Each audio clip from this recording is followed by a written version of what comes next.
Hi everyone. I hope everybody's doing well. I know this has been quite a week for everybody.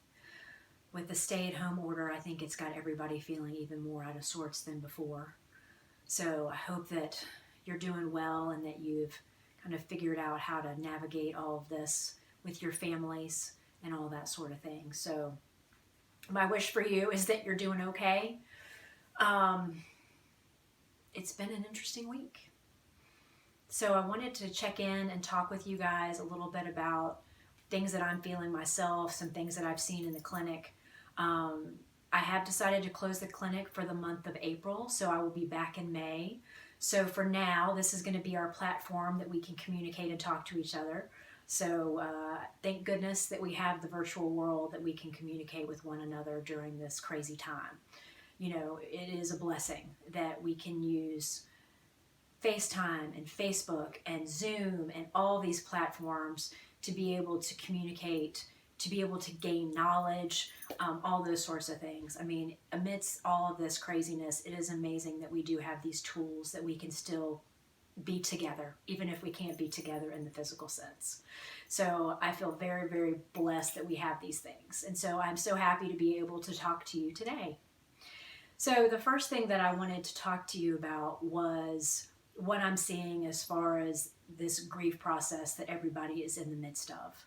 Um, we traditionally think of grief as the loss of a loved one, and certainly there's a lot of that happening right now. And for those of you who are going through that, I am sorry, and my heart goes out to you. For others of us, what we're experiencing is losses of different kinds. Some of these losses are financial. Some of these losses are things that we've dreamed of, kids that aren't able to graduate from college in the traditional sense, people who aren't able to have their weddings. These things that people were looking forward to that they're not going to be able to experience in the way that they thought they were going to. And so it's important that we look at these places in our lives where we feel that sense of loss, because grief doesn't just go away. It needs to be acknowledged. And sometimes that's all it takes. You just need to look at it and think, wow, I'm really sad and disappointed that this thing isn't happening for me. And just be with that for a little bit. And that's okay. We need to give ourselves grace to feel the emotions that we're feeling in this moment. A lot of times we feel like, well, I shouldn't be sad about this, But the truth is that it doesn't matter whether we should or shouldn't. The truth of the matter is that it is what it is. And you have to be able to feel those things and acknowledge them for what they are. You can't deny yourself out of it. And that brings me to our first phase of grief, which is the denial phase. We want to deny these things like they're not happening and all that, and we just can't. So it's important to look at that and really acknowledge those emotions for what they are. The second phase of grief, of course, is anger. Which is where a lot of us end up. We're frustrated and angry because these things have happened, and we're just upset about it. And that's okay too. It's important to be angry about it. That's not where you want to live or set up shop, but it's important for you to acknowledge, again, that you're having that feeling of anger. And then we want to bargain our way out of it. It's like, well, I can deal with this for a few weeks, and then after that, it's going to be over. Well, the truth of the matter is we don't know that, but this is just where we are right now. And the next phase is depression. Then we get depressed about where we are and we feel like our world is ending. And that's hard. And the last phase is acceptance. And what I find is that with myself, with people that I see, it's not that you go through this process and then you're done. Is that you move through this process, and then some days you may feel angry, and some days you may feel depressed, and some days you may feel like in total denial of what's happening. And that's okay. It's just important to be in the process and really just acknowledge it for what it is.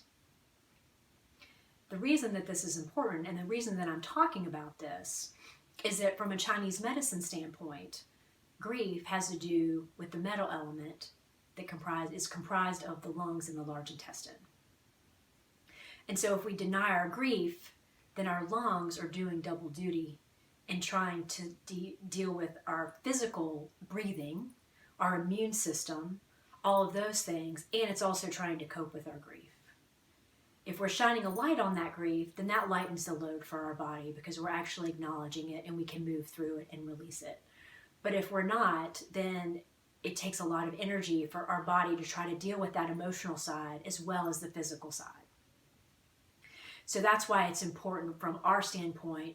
This virus hits the lungs very, very significantly. And so we want our lungs to be as strong as possible.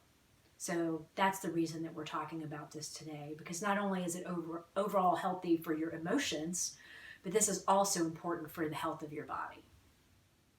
The last thing that I wanted to share with you today is a technique that I got from Gabby Bernstein's webinar on stress and anxiety. I think I shared this on the Facebook page, but if you didn't check it out, I definitely would recommend taking a look at it.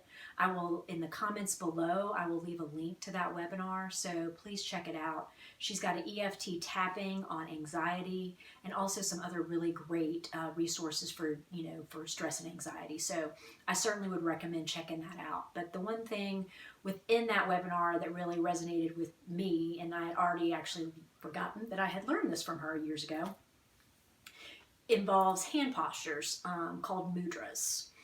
And so this is a nice way of calming your body and mind in a moment where you feel like you've been triggered by something on the television, on email, with your kids. And basically it's inviting peace into your life. And so the way that we do this is we're going to use our thumb to touch each of our fingers in sequential order here. So first finger, second finger, ring finger, pinky finger.